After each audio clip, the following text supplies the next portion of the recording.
വയനാട്ടിലെ പ്രശസ്തമായ തിരുനെല്ലി മഹാവിഷ്ണു ക്ഷേത്രത്തിനും തൃശ്ശിലേരി ശിവക്ഷേത്രത്തിനും സഹകരണ ബാങ്കുകളിൽ നിക്ഷേപിച്ച പണം തിരികെ ലഭിക്കാൻ സാധ്യത. സുപ്രീം കോടതിയുടെ നിർണായക പരാമർശങ്ങളുടെ പശ്ചാത്തലത്തിൽ ക്ഷേത്രം ഭരണസമിതികൾ വീണ്ടും നിയമ നടപടികളുമായി മുന്നോട്ടു പോകാൻ ഒരുങ്ങുകയാണ്. തിരുനെല്ലി ക്ഷേത്രം പണം ആവശ്യപ്പെട്ട ഇന്ന് ബാങ്കുകളെയും സൊസൈറ്റികളെയും സമീപിക്കും. ക്ഷേത്രത്തിലെ പണം ദൈവത്തിന്റേതാണ് എന്നും സഹകരണ ബാങ്കുകളെ രക്ഷിക്കാനുള്ളതല്ല എന്നും സുപ്രീം കോടതി കഴിഞ്ഞ ദിവസം പറഞ്ഞിരുന്നു. കേരളത്തിലെ സഹകരണ ബാങ്കുകളും സൊസൈറ്റികളിലുമായി നിക്ഷേപിച്ച കോടിക്കണക്കിന് രൂപ തിരികെ വാങ്ങാനാണ് തിരുനെല്ലി തൃശ്ശിലേരി ക്ഷേത്രങ്ങൾ വീണ്ടും ശ്രമം നടത്തുന്നത്. ഈ നീക്കത്തിന് ആക്കം കൂട്ടിയത് കഴിഞ്ഞ ദിവസം സുപ്രീം കോടതി നടത്തിയ പ്രധാന നിരീക്ഷണങ്ങളാണ്. പണം തിരികെ കിട്ടാത്ത സാഹചര്യത്തിലാണ് തിരുനെല്ലി ക്ഷേത്രം സുപ്രീം കോടതിയെ സമീപിച്ചത്. പണം 2 മാസത്തിനകം തിരികെ നൽകണമെന്ന ഹൈക്കോടതി വിധിക്കെതിരെ ബാങ്കുകളും ഹർജി നൽകി. എന്നാൽ ക്ഷേത്രങ്ങളിലെ പണം ദൈവത്തിന്റേതാണ് എന്നും സഹകരണ ബാങ്കുകളെ രക്ഷിക്കാനുള്ളതല്ല എന്നും സുപ്രീം കോടതി വിമർശിച്ചതോടെ തിരുനെല്ലി ക്ഷേത്രത്തിന് പുതിയ പ്രതീക്ഷയാണ് ലഭിച്ചിരിക്കുന്നത്. ചീഫ് ജസ്റ്റിസ് സൂര്യകാന്തം, ജസ്റ്റിസ് ജോയ്മല്യ ബാഗ്ചിയും ഉൾപ്പെടുന്ന ബെഞ്ച് നടത്തിയ നിരീക്ഷണങ്ങൾ ഇപ്രകാരമാണ്. ക്ഷേത്രത്തിലേക്ക് ലഭിക്കുന്ന പണം ദൈവത്തിന് അവകാശപ്പെട്ടതാണ്.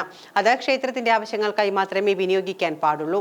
സാമ്പത്തിക ബുദ്ധിമുട്ടുള്ള സഹകരണ ബാങ്കുകളെ രക്ഷിക്കാനായി ക്ഷേത്ര ഫണ്ട് ഉപയോഗിക്കാൻ കഴിയില്ല. ഇരു ക്ഷേത്രങ്ങൾക്കുമായി ഏകദേശം 8.5 കോടിയോളം രൂപയാണ് സഹകരണ സ്ഥാപനങ്ങളിൽ നിന്നും തിരികെ ലഭിക്കാനുള്ളത്. പ്രധാനമായും CPM നിയന്ത്രണത്തിലുള്ള ബാങ്കുകളിലാണ് ഈ നിക്ഷേപങ്ങൾ ഉണ്ടായിരുന്നത്. സുപ്രീം കോടതിയുടെ ഈ ശക്തമായ പരാമർശങ്ങൾ നിക്ഷേപം തിരികെ പിടിക്കാൻ ക്ഷേത്ര ഭരണസമിതികൾക്ക് നിയമപരമായും ധാർമ്മികമായും പിന്തുണ നൽകുന്നുണ്ട്.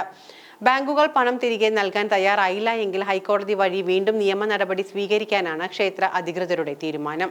വയനാട് തിരുനെല്ലി സർവീസ് സഹകരണ ബാങ്കിലെ 6.5 കോടി രൂപയും മറ്റു സൊസൈറ്റികളിൽ ഉള്ളതടക്കം 8.5 കോടി രൂപയുമാണ് തിരുനെല്ലി മഹാവിഷ്ണു ക്ഷേത്രത്തിന് തിരികെ കിട്ടാനുള്ളത്.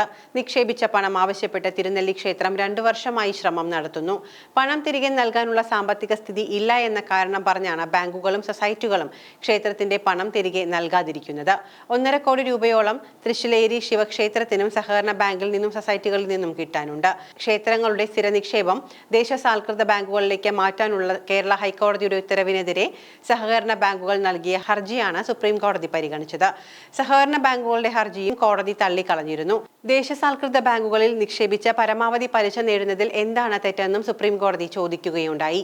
ഈ സാഹചര്യത്തിലാണ് പണം ആവശ്യപ്പെട്ട് ഇന്ന് ബാങ്കുകളെയും സൊസൈറ്റികളെയും സമീപിക്കാൻ തിരുനെല്ലി ക്ഷേത്രം തീരുമാനിച്ചിരിക്കുന്നത്. ഇത്രയും വലിയ തുക തിരികെ ലഭിക്കാൻ ദേവസ്വം കാര്യമായ ശ്രമം നടത്തിയില്ല എന്ന വിമർശനം നേരത്തെ ഉയർന്നിരുന്നു.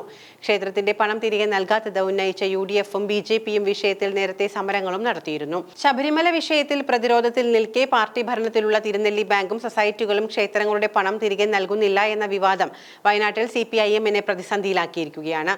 ക്ഷേത്ര ഫണ്ടുകൾ കൈകാര്യം ചെയ്യുന്നതിൽ സംസ്ഥാനത്തിലുടനീളമുള്ള ഭരണസമിതികൾക്ക് വ്യക്തമായ മാർഗനിർദ്ദേശങ്ങളും നൽകുന്നതാണ് സുപ്രീം കോടതിയുടെ ഈ നിരീക്ഷണങ്ങൾ.